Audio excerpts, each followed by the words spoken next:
از اینجا هوای گرم میبراید. از همین قدر بطریه دولت شعبه تولدخانه گرم نگاه داشته بشود. با نوسازی شبکه‌های گرمدهی در بیمارخانه رقم 3 در شهرک زحمت‌آباد ناحیه واسع وضع خدمترسانی طبی بهتر گردید.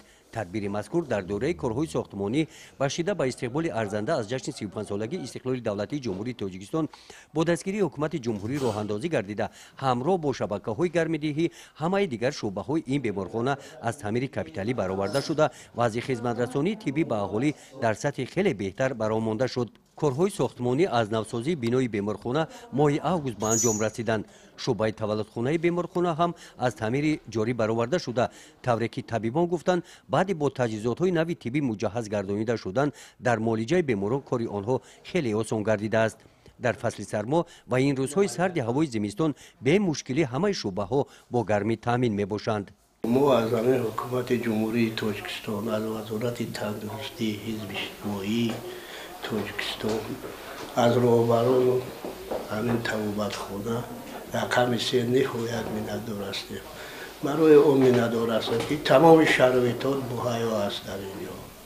چی برق باشد، شب و روز برق همه وقت است، آب گرم خنک تازه آزاده است در این توبتخانه.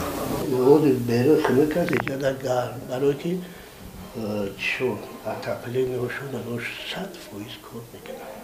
در این بیمارخانه 120 نفر به کار فرا گرفته شدند. 5 نفر طبیبان با کارمندان میانه طبی و کارمندان قسم خواجگیداری برای خدمترسانی طبی به اهالی فعالیت دارند.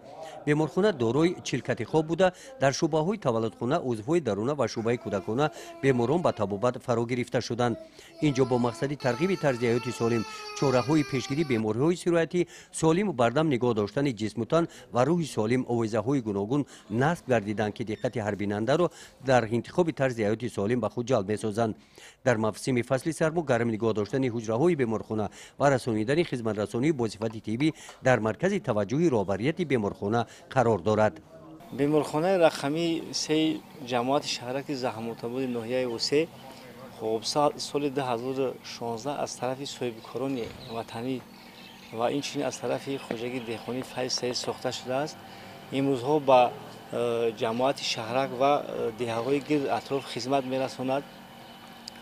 خب با تمام تجهیزات‌های حاضر زمان مجهز است. تیاری با زمستان گذرانی زمستان 2024 و 2025 زمستان گذرانی نقض است. ذخیره هضم، ذخیره انگشت ذخیره می باشد.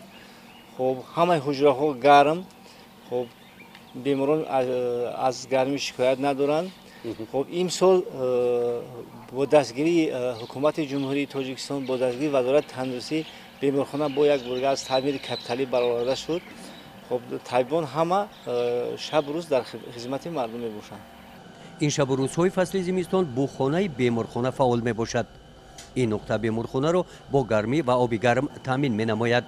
طبق اطلاع رهبریت بیمارخانه با ذخیره سوزشواری آنها امکان دارند تا آخر موسم سرما بیمارخانه را به مشکلی همین طور در حالت خوبی گرمدهی نگاه دارند. گزارش خواجه نظریف خدای نظر ظهروف از ناحیه واسع برای برنامه اطلاعاتی نوید.